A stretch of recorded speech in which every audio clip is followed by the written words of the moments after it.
React Native's new architecture claims to be around 3.8% faster on Android and 23.1% faster on iOS when compared to the old architecture. I found out some interesting performance comparison done between Flutter and React Native, like this one for example. Over here you can see that Flutter beats React Native on every other parameter that you can think of, be it the APK size, FPS, memory on scrolling, CPU usage, or CPU usage during scrolling. Well, there were a few more, and the story is the same there, where the native platform almost always wins. Flutter being the first runner-up and React Native being the second runner-up or the last. Well, don't get me wrong here. It may very well be the skill issue, but it looks like no one has shown the skills to show better numbers for React Native. Sure, it'll be fine. And it's interesting that even today we don't have like a strong performance comparison done between Flutter and the React Native's new architecture. You should also go and read this Reddit post on the React Native community. Lots of anecdotal bits around whether the new architecture is really like any faster. And in this video, we will try to understand why Flutter historically has always been faster and what's really happening behind the scenes for both of these frameworks across all the platforms that we have. And we'll also see what's happening in the KMP world. And by the way, I've already made the comparison videos which talk about a lot of non-technical stuff, like the number of jobs you have, the kind of pay you would get, ecosystem, and it also provides you with some opinions, as in when you should prefer a framework over the other. Before we actually dive deeper, let's try to understand what native code is, why is it so important, and how it runs across like Android, iOS, and web. Native code, it actually means machine code, which can directly run on the hardware or the bare metal. For the sake of this video, I might refer to the C++ code as native code as well. So just bear with me on that. All right, let's first come to Android. So as an app developer, let's see how you can run the native code via an Android app. Classically, Android apps are usually written using Java, which gets converted to the bytecode. Then bytecode is part of your Android APK, which is basically represented by the .class files. During runtime, that APK is kind of read by the JVM, and JVM is instantiated by the Android OS on a per app basis. When the JVM is running, it reads the class files and executes the code. It has a few strategies around JIT compilation and whatnot, and finally converts it to the native code, which runs on the hardware. And JVM itself is written in C++. Now let's say you have a native code that you want to run on JVM. So the first thing you need to do is you need to use the NDK to compile it to a .so file. And that .so file is kind of a shared library, native shared library, which can be loaded by your Java code. And this loading and calling of the native methods, this is functionality provided by JVM called as JNI. Or Java Native Interface. Let's try to zoom into JVM and see what's happening. Okay, so on the left side, you see the first method is a Java method, which is calling into the native method on the C++ side using JNI. On the right side, you see the first box is the Java method stack. Then JVM also has this special feature called native method stack, which enables executing the native code. So let's say Java method is running right now, and Java method is onto the Java method stack. And now the JVM encounters a native method 1. As soon as it starts getting executed, it is pushed to the native method stack, and there is this small context switch that the JVM does to the native method stack. It involves some level of marshalling and demarshalling, but since all of this is anyway happening on the native side, it's still fast enough. And then when it executes any other native method, it gets pushed to the native method stack. You basically got the idea. Similarly, when the functions are returning, they'll be popped out of the stack, and the JVM will switch back to the Java method stack accordingly. And let's see how you can run native on iOS. Apparently, you don't need to do anything because Objective-C is kind of already referred to as native code because it's kind of a superset of C language. So if you want today, you can actually write the iOS app using C++. Well, there will be some adventures that you will have to go through when setting up the app delegate header file and the main method. But once that is done, it is indeed possible. Okay, now let's see how you can run the native code on web. But this is the most fascinating. So on web, classically, there is a thing called a web browser, which is generally written in C++, but the language doesn't matter. Then the first thing the browser does is it runs the HTML and CSS code via the browser rendering engine and paints the pixels on the screens. Then Browser includes a JS runtime or a JS engine. I'm using the terms interchangeably, which are, you can think of browser as an application which is including this JS runtime, which is kind of a static library. And the JavaScript code is downloaded from the web, handed over to the JS engine for the execution. Now, native code today can be compiled to this bytecode format called as Wasm, and it results into creation of a Wasm module in JS Engine. JS Engine can natively read that Wasm module, and it needs to do some JIT compilation very similar to JVM, and it can run that code in near native speed, which is pretty fascinating. A few interesting bits about Wasm. First is that the JS engine reserves linear memory, which the Wasm code can use. This makes sure that all the arrays and everything are in contiguous memory locations, and it make sure that the code is really performant. Then there is this common joint heap where the JavaScript and the Wasm objects live. And there is this common garbage collector as well, which works for both the JavaScript object and the Wasm objects. Now, both of these common functionalities, they are very recent.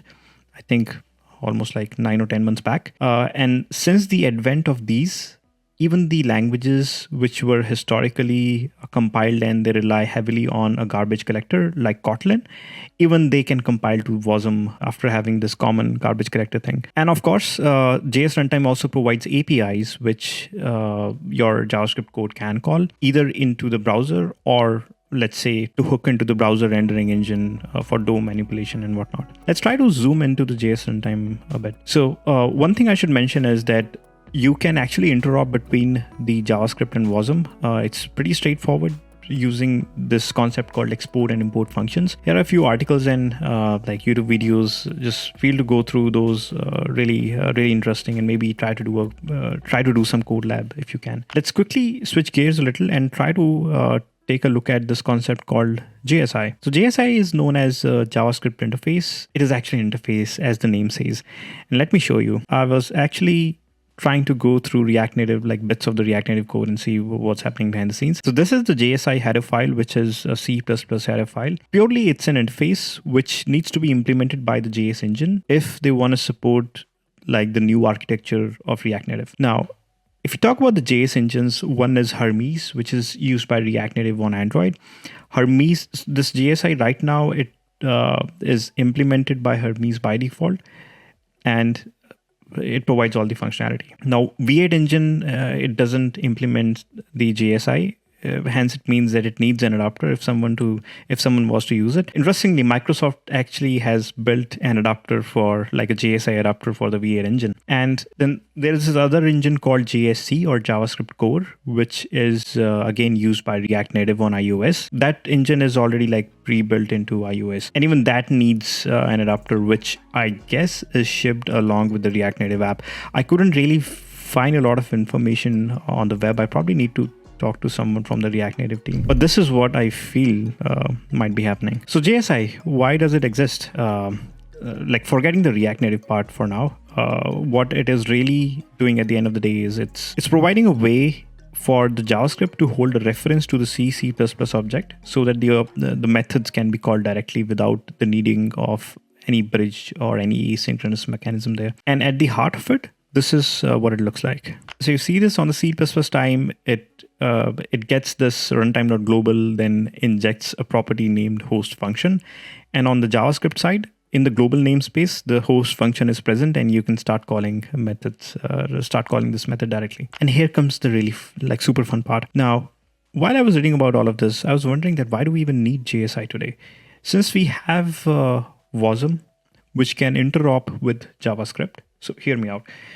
So it probably means that you already have a way for the native code to interact with JS and back. So why we introduce another method to do the same? Because you can use Wasm. So whatever native code you have, which is or code that you have, which is compiling to Wasm, can potentially talk to the JS runtime and can talk to JavaScript as well and provide the same functionality. Yeah, this is just a thought that came to my mind while I was reading all of this. Maybe I'll make a suggestion to the React Native team. I don't know. All right, with all the knowledge that we have now, let's try to understand what's happening with Flutter and how it's really faster or historically faster than React Native. So Flutter uses this language called Dart, and Dart code can be compiled to the native code directly. And not just native code, it can also be compiled to Wasm bytecode, and it can also be transpiled to the JS code.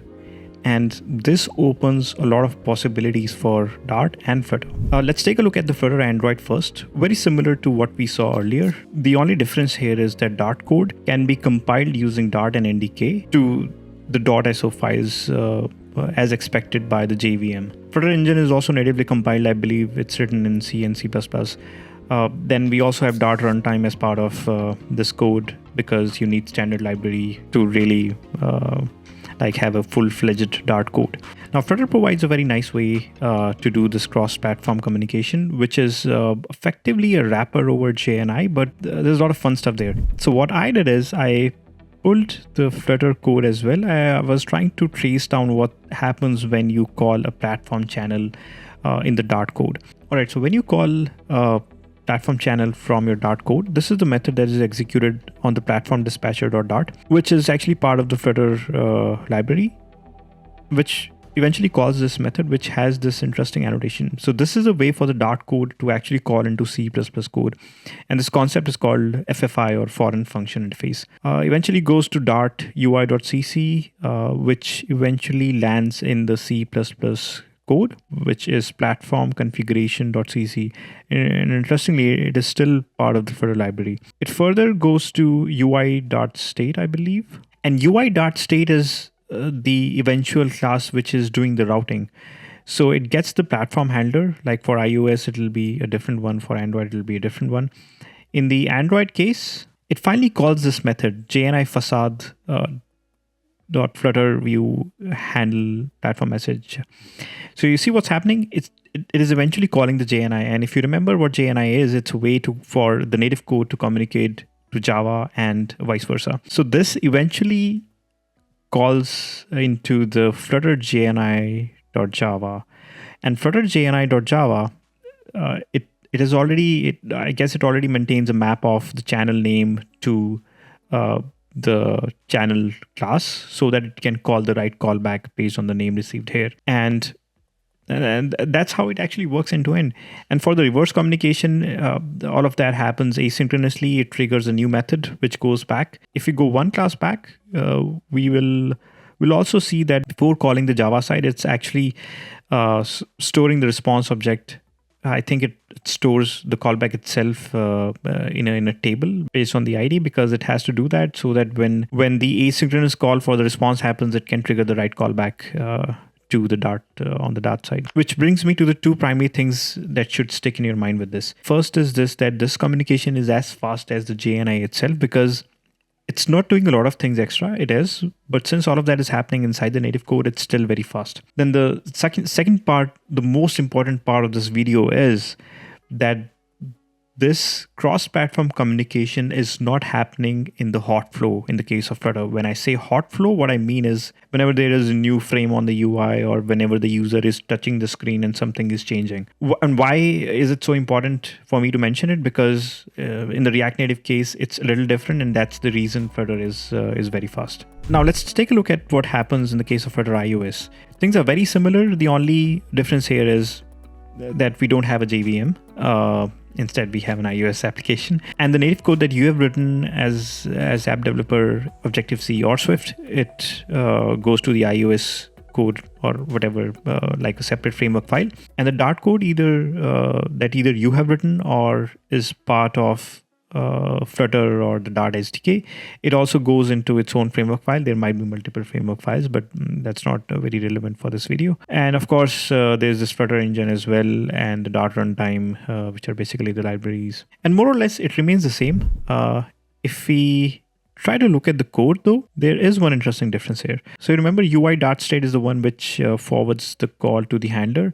Similar to the platform message handler Android, we have a platform message handler iOS. And what this does is we are in the handle platform message method. And one thing I could notice is that most of the implementation of this method is synchronous, where it actually calls the other end of the platform channel, and it gets the response synchronously and then completes the callback, which is received from the dot side, which is also fun. Anyway, okay, let's see what is happening on Flutter Web. Now, you remember earlier we saw that Flutter can either compile to Wasm bytecode or it can transpile to JavaScript.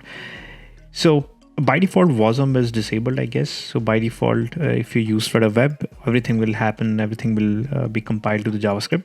And as you can see on the screen right now, like in the default case, all the application code, the ecosystem, Flutter framework, everything is compiled to the JavaScript. But interestingly, the Flutter engine still uses Wasm, at least for the graphics and the text. And if you have enabled Wasm for web, everything is compiled to WebAssembly, including the application code, the ecosystem, Flutter framework, and whatnot. So nothing really fancy going on here, like pretty straightforward stuff. Okay, let's try to compare what we just saw with the React Native and see how React Native is handling stuff. Let's take a look at the React Native in Android, but iOS cases, it should also be pretty similar. Very similar to what we saw before, there is this JVM. We have the Java bytecode, which is referred to as a .class file. Then we have the React Native code, which is like native plus Java plus JavaScript. It's compiled using NDK and JDK, and it results into a bunch of code. Now, obviously, a .so file for all the native code, the .class file for any Java code that React Native Framework might have. Then the JS code, again, any JavaScript code that the framework might have. And as an app developer, you also might have your JavaScript code, which is using React Native, which is being referred to as app.js. Let's try to zoom into JVM and see what's happening. So on the left side, you see all the .class files, basically the Java code. On the right side, what you see basically represents the rn_code.so, like whatever that native file has inside. The first part is the bridge, which is used to communicate between JavaScript and Java. And you, of course, have a JS engine and the runtime. All the JS code goes to the JS engine to run. Now, for any communication that the JS runtime might want to have with Java, it happens through JNI because there is no other way. Then we have the bridge, which the JavaScript calls into using an asynchronous mechanism. And the bridge further talks to the Java side through JNI again, because, hey, there is no other way. So this bridge has a message queue, which the JavaScript code can add messages to. So what used to happen is that for UI code, the JavaScript used to add a lot of messages to this message queue. And as a result, it would just overwhelm the queue and will result in the frame drops. So if you're interested in seeing how the queue is being handled, you can go to this jmessagequeue thread.c++ file in the React Native code. So it's not a very long file, although the module has a couple of other helper files as well. But I mean, go take a look. So if there are 2-3 things that you should probably stick in your mind, again, the most important part of the video. The first is that because of the bridge, the code here is asynchronous, mostly on the JavaScript side, and the entire flow does involve going across the threads. But the second most important thing is that this entire flow is happening in the hot path. Like what I mean is, for every tick of the animation or for any event, let's take a concrete example. So let's say the user tapped a button. Now, since React Native is actually using the native views, let's say there is a button class on the Java side. It received the touch event, then it calls into the JavaScript side. Then JavaScript, you have registered a handler, which further triggers a particular action on the Java side. So just for the simple flow, you'll have to do this cross-platform communication multiple times, which just adds into more work. And which is the reason it is slow. I mean, if you compare it with Flutter, everything is almost happening on the native side, and on top of it, that the cross-platform communication is not even in the hot flow. Over here, we see this cross-platform communication is involving Java, and it's happening in the hot flow. Which brings us to the new architecture. So the new architecture known as JSI, I think we already saw what it is. Basically, think of it like the JS runtime has implemented some special functionality using which the C++ modules can provide a reference to the JavaScript side, and they can call methods into. So a few things, these calls are synchronous now. They are effectively happening in the same memory space. So no further asynchronous handling, no queues, things are fast. The other interesting part about this JSI is that the types that you have in JavaScript are internally mapped to the C++ types. So effectively there is like no serialization and deserialization that is required, which earlier was not the case. With the earlier bridge model, there was JSON serialization that was involved, which also made everything a lot slower. Well, one last thing to note here is that it's not purely like a new day. Where you get all the benefit of moving to this new architecture. The libraries and stuff that already exists, it needs to be migrated to the new architecture gradually. Let's quickly take a look at what's happening on the React Native iOS side. It's very similar. The only differences is that instead of having the .class files, you have .framework. And instead of having .so file, you again have the .framework because Objective-C and C++ both are represented, like both are native code here. So the JavaScript interacts with the JSI in a similar way, and the JSI further interact with your platform specific code through FFI, which is what we heard how Dart communicates with the C++. It's interesting that how when we read about it, React Native and Flutter, they fundamentally feel a lot different, like how they approach this cross-platform problem. But it looks like under the hood, they are still using similar technologies, be it FFI or be it JNI. Anyway, well, on the iOS side, there's one classical difference that I forgot. Since JSI is something which is not implemented by the JavaScript engine, which is used by React Native on iOS, they actually ship a JSI adapter to account for that. And at last, how does React Native work on web? Well, does it even need to? But there is this React Native web package, which I believe has some bindings to convert the view to the corresponding div. But I think it's the simplest case. Everything is JavaScript, which runs natively on the browser. So there is effectively no cross-platform communication even required. And it's required, but it's straightforward. Okay, let's quickly see where KMP stands. So KMP, as we know it can compile to native code directly using Kotlin Native. And not just that, it can actually compile to Wasm bytecode using Kotlin Wasm. And it can also transpile to the JS code via Kotlin JS. In practice, it feels very, like from the capability standpoint, it feels very similar to Dart. So if we quickly try to understand what does a cross-platform communication even mean in Kotlin or KMP world. So going back to the example from an earlier video of mine, where we have this common main module in the code, which has the common functionality. Then iOS main has the iOS specific code, and then Android main has the Android specific implementation of this get platform method. So when we say cross communication, we basically mean how is this communication between the common main and the Android main is happening behind the scenes. So if we talk about Android first, it's again a simpler case because in Android everything is bytecode, not much effort is required, very similar to how we were discussing React Native on the web. Since we have the entire tool chain around lint, static analyzer, everything just works fine on Android. For iOS, we use Kotlin Native to compile it to the native code. And again, like if you remember, if we have the native code in iOS, it's represented as a .framework file, which means it'll be a shared library, which will be included in your Objective-C or Swift code. The one unique point about Kotlin Native is that it needs a specialized GC, and they actually ship a GC in every KMP iOS app. I'm not sure if we have any news on whether it's gonna stay like that in the coming future. On the kotlinlang.org, I was actually reading of how the cross-platform communication is working in the case of this Kotlin Native, and like the problem is simple, that we have two native libraries. Or maybe one set of native code is using another set of native code as a shared library, and how will you cross communicate? There are multiple options like FFI and whatnot. I think they take a simpler route where they expose a header file from the shared library and you just call methods directly. But the fun part is that as part of this compilation, Kotlin native compilation, a header file is actually generated. And if you see this header file, it looks like pretty interesting.